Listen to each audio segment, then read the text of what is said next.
No, mi mamá no va a firmar nada. Solo es una mujer retirada, la dejamos participar para que se sienta incluida. Las palabras cayeron como un golpe seco. Unas risitas ligeras recorrieron la sala de juntas, algunas incómodas, otras sinceras. Esteban sonrió dejando pasar el pinchazo como si fuera una broma sin importancia, pero yo sabía bien lo que significaba. Había estado en suficientes salas como esta para reconocer el sonido de una decisión tomada a mis espaldas. Los documentos frente a mí llevaban mi nombre y el logo de Industrias Salazar, el legado que mi difunto esposo y yo construimos. Contratos que no había visto, aprobaciones que nunca di, y sin embargo, ahí estaban, firmados, procesados, ya en marcha. Miré a Esteban. Seguía sonriendo, confiado, cómodo, tal vez hasta un poco engreído. La subdirectora, creo que se llama Verónica, se movió incómoda al otro lado de la mesa, esquivando mi mirada. Antes, ella me consultaba 3 veces antes de enviar cualquier correo a un cliente. Ahora ni siquiera podía sostenerme la mirada. Todos sabían. Quizás no todos los detalles, pero lo suficiente para quedarse callados. Junté mis manos para evitar que temblaran. No era miedo, solo furia. Esto no era un error, era una ejecución, y yo era la que estaban cortando. No dije nada. Cerré la carpeta con suavidad y me levanté. Mi silla hizo un leve sonido contra la alfombra, el único ruido en la sala. Hasta Esteban se detuvo, como si finalmente notara que no me estaba riendo. Mamá preguntó con un tono aún despreocupado, como si no acabara de humillarme frente a 20 personas. ¿A dónde vas? Me giré hacia él y sonreí con esa misma sonrisa que usaba cuando se raspaba la rodilla de pequeño y fingía que no le dolía. No te preocupes, mi amor. Solo soy una mujer retirada. ¿Verdad? Salí sin mirar atrás, mis tacones firmes, sobre el suelo pulido, mi corazón más fuerte que cualquier risa. No me apresuré. El portero me saludó con la misma calidez de siempre. Nadie necesitaba saber que hoy era diferente. En muchos sentidos, no lo era. Seguía siendo Marcela Salazar. Todavía la viuda legal de Juan Salazar. Todavía el nombre en la escritura del penthouse. Y hasta esta mañana, la cofundadora silenciosa de Industrias Salazar. Pero Esteban había olvidado algo crucial. Nunca renuncié a mis derechos. Solo dejé de hablar. Dentro del penthouse, las luces me recibieron como un recuerdo. Todo estaba en silencio pulido en su lugar. Colgué mi chamarra, me quité los zapatos y caminé hacia el despacho que no usaba desde hacía casi un año. La librera seguía intacta, igual que el archivero antiguo, que Esteban alguna vez llamó el fuerte de mamá. No tenía idea de cuán literal era eso. La llave de la caja fuerte seguía cosida en el forro de mi chamarra de invierno, donde la había escondido hace 10 años. Vieja costumbre. Una que me había salvado más de una vez. La caja estaba detrás del tercer panel, en la pared este, oculta bajo un cuadro que Juan compró para nuestro 20º aniversario. Un original de Frida Kahlo. A Esteban nunca le gustó, decía que era demasiado intenso, por eso lo conservé. El cerrojo se abrió con la resistencia de siempre. Metí la mano y saqué los únicos documentos que importaban ahora. El contrato original de propiedad. El testamento modificado de mi esposo, nombrándome como la principal accionista en caso de que algo le pasara.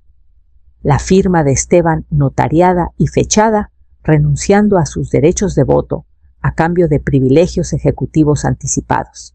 Seguro lo olvidó. O tal vez nunca leyó con atención lo que le pedí que firmara después del funeral. El duelo vuelve tontos a los arrogantes. Todo estaba intacto. El papel no olvida.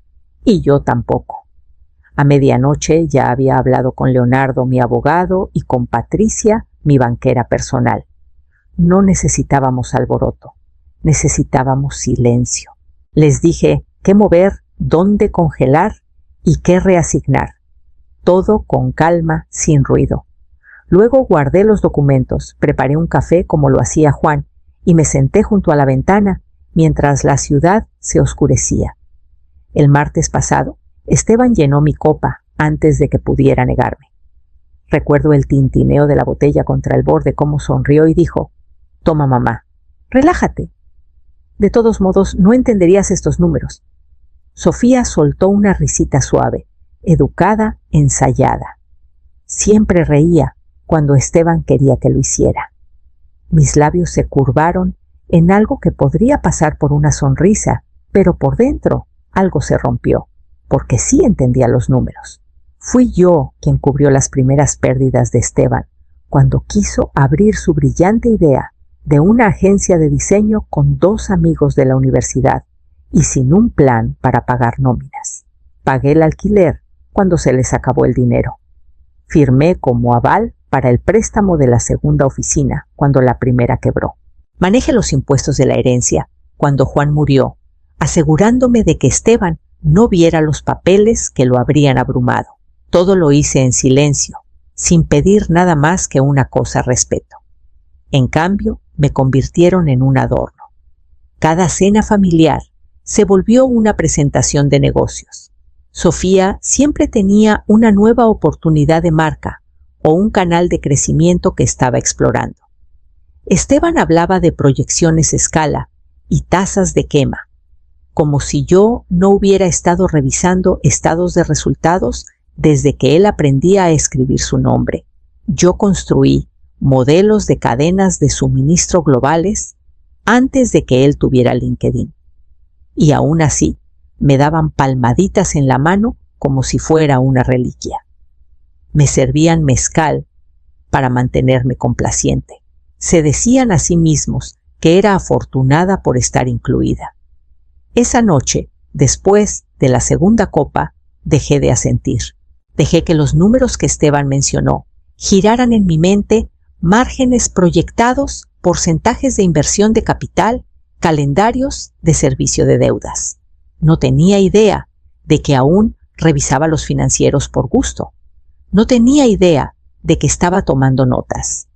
Más tarde, en el penthouse, abrí una carpeta vieja etiquetada como escenarios futuros. Era algo en lo que Juan y yo trabajamos juntos en los primeros años. Planes de contingencia para transiciones de liderazgo. Abrí un nuevo documento con el mismo nombre y comencé a redactar. No un plan, un reemplazo. Para el jueves los papeles estaban listos. Mi abogada Daniela deslizó la carpeta final sobre su escritorio sin ceremonias. Una firma sencilla, y cada activo que había protegido en silencio mis propiedades, la participación en la empresa, el penthouse, pasó a un nuevo fideicomiso con un solo nombre: controlador, el mío. Las líneas de crédito ligadas a los gastos operativos de la empresa reasignadas. Las cuentas que Esteban usaba para nóminas y cenas con clientes, ahora marcadas para supervisión bajo el fideicomiso. El contrato de renta de la oficina principal, firmado cuando Juan aún vivía, aún me tenía como garante principal. Esteban nunca lo actualizó. Nunca pensó que lo necesitaba. No le dije nada de esto. En cambio, respondí su correo matutino con un mensaje cálido maternal. Claro que puedes usar el penthouse para la fiesta. Me halaga que lo hayas pensado. Solo llegaré y sonreiré. No quiero estorbar en tu visión. Respondió con un pulgar arriba y una lista de contactos de proveedores. Siempre había sido descuidado con los detalles. Nunca verificaba qué cuentas pagaban, qué facturas. Nunca notaba cuando los saldos cambiaban de manos. Su arrogancia se había convertido en una especie de ceguera. Asumió que yo ya estaba fuera de todo esto, que al fin había soltado el control, y lo dejé pensar eso. Lo dejé contratar a los meseros, al cuarteto de cuerdas y al equipo de relaciones públicas que plantaría la cobertura del evento en la columna del domingo. Dejé que Sofía ordenara servilletas con sus iniciales bordadas. los dejé decorar la terraza del tejado, que aún era legalmente mío, hasta la última maceta. Observé todo desde la distancia sin interferir. Mi nombre no estaba en ninguna invitación, pero la base de todo el contrato de renta, el nombre de la marca, aún llevaba mi firma. Daniela me llamó el viernes por la mañana. Todo está listo, dijo. Todo está en la nueva estructura. No notarán el cambio, a menos que miren con mucha atención. No lo harán, le dije. Han dejado de mirar. Esa tarde me paré junto a la ventana viendo los camiones descargar cajas de mezcal y equipo de iluminación en mi vestíbulo. La fiesta de Esteban, su audiencia y mi escenario. El penthouse brillaba bajo luces suaves y cristal cuidadosamente dispuesto. Desde la terraza, la ciudad parecía rendirse ante la barandilla de vidrio. La voz de Esteban resonó por el sistema de sonido encantadora, relajada, confiada como si todo esto lo hubiera logrado él solo. «Estamos aquí por la visión», dijo levantando su copa ante aplausos dispersos. «Porque no aceptamos límites, porque creímos en el crecimiento. No hubo mención de mí, ni mi nombre, ni una mirada. Me quedé cerca del fondo medio oculta por un ficus que alguien había arrastrado desde el elevador de abajo. Mis tacones se hundían ligeramente en la madera, pero no me moví. El horizonte frente a mí no titubeó. Había visto mi nombre en la escritura más tiempo del que la mayoría de los presentes sabía escribir la palabra capital. Detrás de mí, la voz de Sofía flotó tan delicada como la copa de champán que sostenía. Debería estar agradecida de que la sigamos invitando. Lo dijo como si no estuviera a 1,5 metros de distancia, como si no pudiera escuchar cada sílaba. Me giré. Su sonrisa se desvaneció por un segundo. Levanté mi copa y caminé con calma entre la multitud, cada paso firme. Las conversaciones se suavizaron, abriéndose instintivamente para dejarme pasar. Esteban estaba a mitad de una charla cuando llegué al micrófono. No esperé a que hicieran silencio. En realidad, dije con voz tranquila, «Este lugar es mío». Las palabras cayeron rápido. Las miradas se volvieron. Los celulares bajaron. Dejé que la pausa se alargara lo justo para que quedara claro que no bromeaba. «¿Y los documentos que acaban de repartir?», dije mirando directamente a Esteban ahora. «¿Querrán destruirlos?». «Ya no son válidos», parpadeó. La mano de Sofía se apretó en su brazo. «Estaré encantada de explicar todo», continué. «De preferencia en una sala con abogados». Luego di un paso atrás del micrófono, asentí una vez a la multitud y dejé mi copa vacía en una bandeja cerca de la barra. Detrás de mí, alguien susurró, «¡Espera! ¿Qué acaba de pasar?». Pero no me giré. Ya estaba caminando hacia el elevador donde el nuevo equipo de seguridad esperaba. El caos comenzó antes del amanecer. A las 7, mi abogada confirmó que los contratos de la fiesta ya eran nulos. A las 8, le pedí al administrador de la propiedad que cancelara la extensión del contrato de renta que Esteban firmó sin mi consentimiento. El departamento financiero del edificio intentó protestar hasta que envié la escritura original con mi nombre en letras grandes y claras. Eso terminó la conversación. A las 9 llamé al banco. Las tarjetas corporativas de Esteban estaban congeladas para las 10. Las cuentas de nómina y proveedores fueron movidas a acceso restringido bajo el nuevo fideicomiso. Lo descubriría pronto, probablemente cuando su próxima comida con un cliente fuera rechazada en la mesa. No le advertí. Las advertencias son para quienes no se ríen. Al mediodía, la oficina estaba susurrando. Mi nombre circulaba en tonos bajos por los pasillos, mitad incredulidad, mitad admiración. Algunos evitaban mi mirada cuando salí del elevador. Otros enderezaron la espalda como si un peso se hubiera levantado de sus hombros. No convoqué una reunión. No expliqué nada. La verdad, ya no necesitaba mi voz. Tenía documentos y fechas. A las 2 recibí un correo de Denise, mi antigua asistente ejecutiva. El asunto era una sola palabra: pruebas. Adjunto estaba un archivo contable confidencial. Transferencias del presupuesto de marketing de la empresa, montos redondos, recurrentes mensualmente dirigidos a un proveedor que no existía en ninguna lista oficial. El nombre de la cuenta era sutil, pero claro: Sofía & Coppertos Boutique Holdings. Miré los números un buen rato como quien estudia la forma de un moretón. No era solo traición, era robo. Y un robo descuidado, estúpido. Sin dudarlo, reenvié el archivo al equipo legal con un mensaje breve: procedan como discutimos. Revisión completa. Acción inmediata. Sin explicaciones. Sin emociones. A las 3 terminé mi café, cerré mi laptop y me puse la chamarra. No pasé por la oficina de Esteban. No necesitaba ver su cara para saber que el pánico había comenzado. El sonido de mis tacones contra el mármol fue el único ruido mientras salía del edificio hacia el viejo taller que aún llevaba el nombre de mi esposo. El viejo taller aún olía ligeramente a aserrín y lluvia.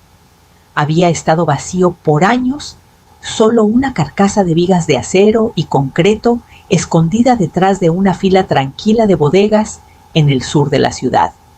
Juan solía pasar fines de semana enteros aquí, dibujando diseños en servilletas y caminando entre estructuras a medio construir. Después de su muerte, no pude venderlo. Ahora me alegraba de no haberlo hecho. El polvo era grueso, pero los cimientos eran fuertes. Había resistido 2 huracanes y sobrevivido a todos los desarrollos comerciales de la zona. Caminé despacio, mis dedos rozando el viejo banco de trabajo, el contorno de sus herramientas aún apenas visible, como un recuerdo que se niega a desvanecerse.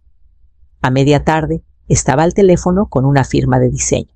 Quiero paredes de vidrio. Dije: líneas limpias, acabados suaves. Y el nombre en la fachada, escrito completo: Salazar y compañía. No S&C, no S. Plasco. Sin abreviaturas. Quiero que se lea claro. Ofrecieron maquetas en una semana. Aprobé la primera. 2 periodistas me contactaron el lunes siguiente, columnistas de negocios locales buscando comentarios tras las filtraciones sobre el congelamiento de crédito y el escándalo de la boutique de Sofía. Rechacé ambas solicitudes. No había nada que aclarar. Esto no era un regreso ni una venganza. No me interesaban los titulares, me interesaba la paz. Un espacio que fuera mío, definido no por el legado ni por la cercanía a mi hijo, sino por la intención, por la claridad. Reemplacé la vieja cerradura de la puerta principal con un teclado y mandé pintar las paredes en tonos neutros suaves. Elegí un escritorio que se curvaba hacia adentro y miraba hacia la ventana frontal. Y le pedí a Denise, mi única petición, que me ayudara a seleccionar nuevo personal. Nadie con lazos familiares. Nadie que necesitara que lo cuidaran. El viernes siguiente lo pasé eligiendo la primera obra de arte para colgar en el vestíbulo, un lienzo simple de textura profunda sin firma. Solo presencia. Esa noche, al apagar las luces y pararme en la entrada, vi el primer camión de entrega acercándose por la calle. El mensaje llegó a través del sitio web de la empresa, marcado como anónimo, pero el lenguaje era demasiado preciso para ignorarlo. El remitente sabía demasiado códigos de envío, etiquetas internas, contactos de proveedores que no había visto en años. Afirmaban que Sofía había estado desviando fondos durante meses, sacando dinero de los presupuestos de marketing y relaciones públicas hacia una cuenta de terceros, registrada bajo una empresa fantasma. El inventario de la boutique estaba inflado con mercancía falsa, importada barata, etiquetada falsamente y vendida con márgenes exagerados. Pero eso no fue lo que me dejó sin aliento. Lo que lo hizo fue la factura adjunta que mostraba que Sofía había firmado contratos de proveedores usando mi nombre. Se había listado como cofundadora de Industrias Salazar. Afirmó que yo había aprobado la asociación. Su firma estaba debajo de la mía, copiada de documentos antiguos de incorporación escaneada y colocada en nuevos acuerdos como si fuéramos iguales. No solo había robado de la empresa, me había usado para hacerlo. Contacté al equipo de auditoría esa misma tarde. Se inició una revisión silenciosa, sin alertas, sin notificar a Esteban ni a Sofía. Los números hablaron por sí mismos. Repeticiones, patrones, los mismos proveedores, las mismas direcciones falsas, redirigidas a través de centros de mensajería y cuentas de paso. Era audaz y perezoso a la vez. No esperaba que nadie revisara. Para el martes, los hallazgos estaban formalizados y entregados al abogado de la empresa. Esa misma mañana, Sofía recibió una orden de cese y desista por correo electrónico, seguida de una copia impresa entregada en el mostrador de su boutique. No esperé a ver su reacción. En cambio, caminé por los pasillos del Museo de Arte. No la nueva ala, con sus exhibiciones interactivas, sino las viejas galerías, retratos con barniz craquelado, paisajes al óleo oscurecidos por el tiempo. Los que hay que mirar en silencio para entender. La justicia no siempre lleva uniforme. A veces usa suéteres y tacones bajos. A veces no dice nada. Me detuve frente a un cuadro de una mujer sentada en una mesa, con las manos cruzadas, un vaso de agua a medio llenar a su lado. La placa decía, sin título, quietud. Me quedé hasta que la sala se vació, luego caminé hacia el vestíbulo y llamé a mi abogada. Había un archivo más que necesitábamos finalizar. Esteban llamó 2 veces esa mañana antes de que contestara. Su voz era cortante, frenética, con ese pánico que solía disfrazar con encanto. Nos humillaste, mamá. Esta sigue siendo mi empresa. No respondí de inmediato. Dejé que el silencio llenara el espacio entre nosotros hasta que habló de nuevo, más bajo esta vez. Podemos arreglarlo. Solo necesitamos mostrarle a la Junta que estamos alineados. Pero no estábamos alineados. No lo habíamos estado en años. Te veo a las 3, dije y colgué.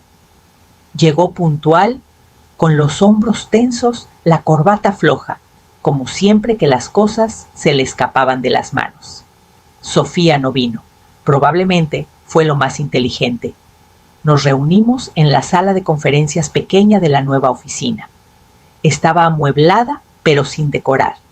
Solo líneas limpias y luz suave. Me senté al final de la mesa, con un sobre acolchado sellado frente a mí. Esteban se sentó enfrente y abrió la boca para hablar, pero deslicé el sobre hacia él antes de que pudiera empezar. Miró hacia abajo, luego a mí. ¿Qué es esto, tu paquete de liquidación?, dije. Una carta de renuncia preredactada, efectiva hoy, y una copia de tu acuerdo de no competencia. No se movió. He comprado tus acciones, continué, al valor exacto del mercado del último trimestre, sin descuentos, sin primas, solo negocios. Rasgó el sobre y revisó los documentos. Su mandíbula se tensó al ver las cifras, pero no habló. Nunca se supuso que esto fuera una pelea, dije. Pero tú tomaste tus decisiones. Ahora yo tomo las mías. Me miró como si no reconociera quién era. Tal vez no lo hacía. Tal vez solo vio lo que quería alguien seguro silencioso, esperando ser incluido. Esto lo planeaste, murmuró. No, dije con calma. Tú lo hiciste. Firmó los papeles sin decir otra palabra. Cuando se levantó para irse, lo vi dudar en la puerta con la mano sobre el picaporte, pero no se giró. Salió como hombre que acababa de aprender lo que significa ser reemplazado. Me quedé sentada, mirando la silla vacía frente a mí, hasta que mi asistente tocó suavemente para avisarme que el equipo de mudanzas había llegado. El silencio se sentía diferente esta vez. No vacío, no abandonado, solo limpio. Caminé lentamente por cada habitación, notando qué se había ido y qué quedaba. Los jarrones de Sofía, la manta de terciopelo exagerada, el tazón decorativo, que no dejaba de mover como si significara algo, todo se fue. El lugar se veía un poco desnudo sin ellos, pero también más ligero. Primero reemplacé las sillas del comedor. Las viejas que Esteban insistió en poner demasiado frías, demasiado modernas, se las llevaron por la mañana. Las nuevas eran firmes, tapizadas en una tela que realmente me gustaba, y lo bastante altas para que las espaldas pequeñas estuvieran cómodas en cenas largas. Volví a colgar el primer plano de Juan sobre la consola del pasillo. Lo había dibujado a mano antes de que la empresa tuviera nombre, antes de que tuviéramos inversionistas o permisos o un escritorio de verdad donde ponerlo. Solo líneas de lápiz y medidas llenas de esperanza. Esta vez lo enmarcé como debía. La puerta del despacho aún tenía una etiqueta ejecutivo, E. Salazar. La quité y la reemplacé con una nueva que pedí la semana pasada. Decía simplemente mío. Luego abrí todas las ventanas. La brisa trajo el aroma del envío del florista, tallos frescos, vibrantes y vivos. Los arreglé yo misma, como mi madre me enseñó cuando era niña, sin simetría, solo lo que se sentía bien. No llamé a nadie, no anuncié nada, no había nada que decir.